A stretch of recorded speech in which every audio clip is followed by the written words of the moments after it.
Mimili naman tayo ng mga iPhone na ipapamigay sa mga followers natin. So, ubusin natin tong 400,000. Let's go shopping.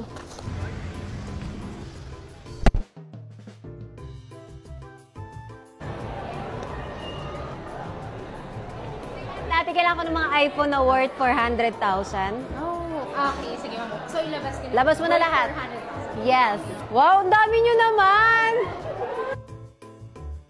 Ilan to lahat? 10 pieces. Meron na siyang iba-iba. Iba-ibang mga iPhones yan. May iPhone 16, 15, 14. And again, lahat to brand new. Hindi ako bumibili ng mga resealed o yung mga ganun. Dapat yung best talaga para sa inyo.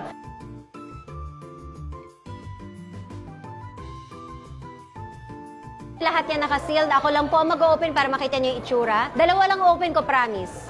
Ooh, ganda. Ito yung bagong 16. Mukhang Minions. Open naman natin yung color pink. Ganda. Katerno ko siya. This is me. Lahat na nakikita yung mga iPhones ay ipapamigay natin sa mga followers natin. Kaya, see you soon. Baka isa na to sa iyo. Let's go and pay. Totoo ba ito, ma'am? Ay, OA. Joke lang po.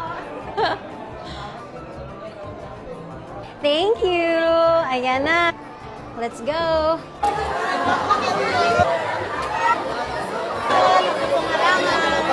Kuya, hindi ko kayo pinapunta, ha?